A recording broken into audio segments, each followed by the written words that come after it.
Je vous le disais à l'instant, il n'y a désormais plus aucun prétexte pour ne pas avoir une activité physique. Votre médecin généraliste va vous la prescrire comme un médicament. Elle sera adaptée à vos conditions de santé. Évidemment, le sport sur ordonnance. Un reportage de Thierry Giraud et Yves-Olivier Hébé.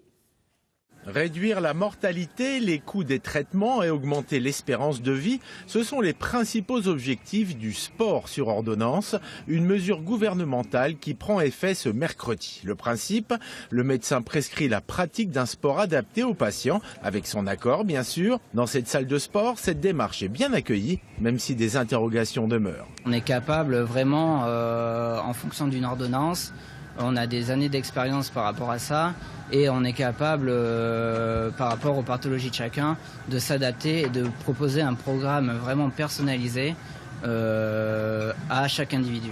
Il faut traiter les ordonnances.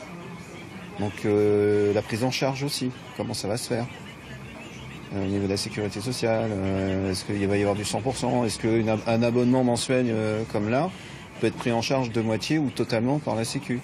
Et non, aucune prise en charge de la sécurité sociale. Mais d'ores et déjà, plusieurs mutuelles remboursent les séances sportives, en totalité ou en partie. Cependant, des voix s'élèvent pour appuyer là où ça fait mal, en l'occurrence le portefeuille.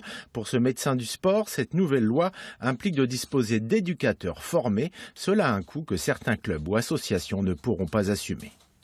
La formation, ça nécessite des moyens financiers aussi. Moi, je reviens toujours aux moyens financiers parce que c'est quand même à partir de là qu'on peut faire des choses. Donc pour l'instant, ce modèle économique est assez mal défini, même s'il y a quelques propositions, elles restent assez vagues.